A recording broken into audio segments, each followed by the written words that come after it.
പക്ഷെ സഞ്ജുവേട്ടന് മഹിമ തട്ടിക്കൊണ്ടു പോയപ്പോ ഗിരിയേട്ടനെയും മഹിമയും സംരക്ഷിക്കുന്നത് നിർത്താൻ ഞാൻ തീരുമാനിച്ചു.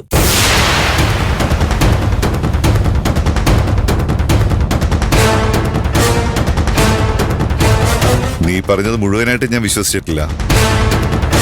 ഗിരി എന്നെ ചതിക്കുമെന്ന് ഇപ്പോഴും ഞാൻ വിശ്വസിക്കുന്നില്ല. നീ അവനെ കുറിച്ച് പറഞ്ഞത് തെറ്റാണെങ്കിൽ നിന്നെ ഞാൻ വെറുതെ വിടുന്ന കരുതണ്ട. ഞാൻ എന്റെ സ്വന്തം ചേട്ടനെതിരെ ഇങ്ങനൊരു കള്ളത്തരം പറയുന്ന അച്ഛന് തോന്നുന്നുണ്ടെങ്കിൽ എന്നെ ഇപ്പോഴേ കൊന്നോളൂ.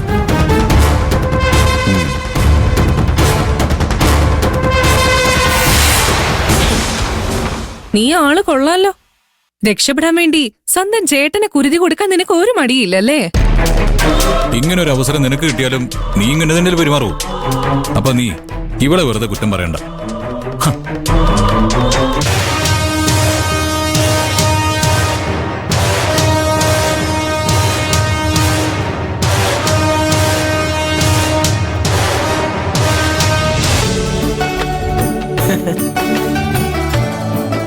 രാവിലെ തന്നെ അമ്പലത്തിൽ പോയി തൊഴുമ്പോ കിട്ടുന്ന ഒരു സുഖം അതൊന്ന് വേറെ തന്നെയാ. നിന്റെ കൂടെ ഇങ്ങനെ അമ്പലത്തിലൊക്കെ വന്നിട്ട് എത്ര കാലമായി?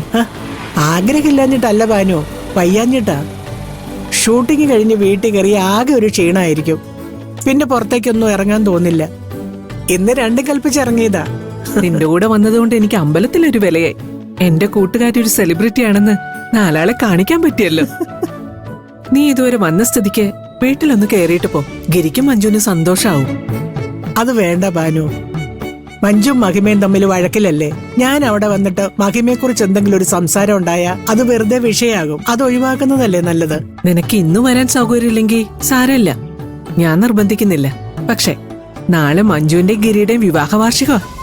ആഹാ, നീ ഉറപ്പായും മഹിമയും മുകുന്ദനെയും കൂട്ടി വന്നേ പറ്റൂ. അയ്യോ